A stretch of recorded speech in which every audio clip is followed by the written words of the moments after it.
Living an intense and purposeful life is one of the greatest challenges we face. As Martin Luther King said, "If a man has not discovered something he is willing to die for, he is not fit to live."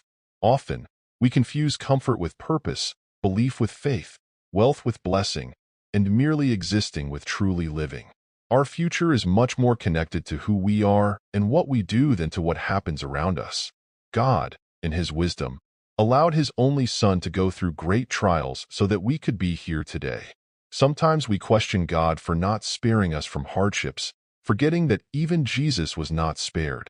He was humiliated, betrayed, exposed, shamed. His clothes were torn, and He was denied even a simple request for water.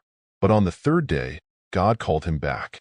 God has not forgotten you in this crisis either. Hardships shape our character, transforming boys into men. Tough times create strong men, and strong men create easy times, which in turn can create weak men, restarting the cycle of difficulties. It is in these moments that the weak are separated from the strong, those who ask, "Why me?"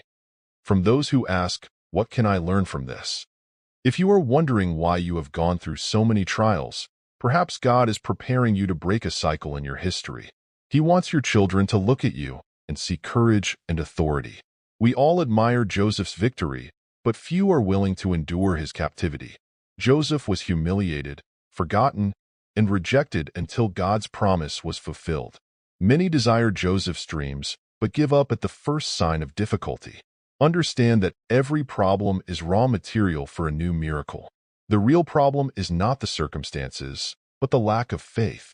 Whatever your struggle, financial, family, or spiritual, remember that giants of the past were also overcome.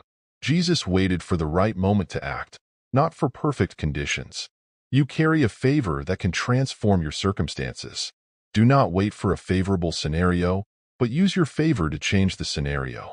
Men and women who know what they carry do not depend on favorable circumstances to thrive.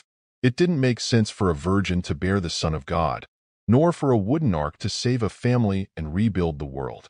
It didn't make sense for a man dead for days to come back to life, or for someone to walk on water. But God, who created all things, can change any situation. We live in a time of great anxiety, where emotional and psychological battles are predominant. But it is these crises that define our dynamism, enthusiasm, joy, and hope. Stop being a hostage to external circumstances. If there is an inheritance we can carry after overcoming crises, it is the certainty that God never forgets where He brought us from.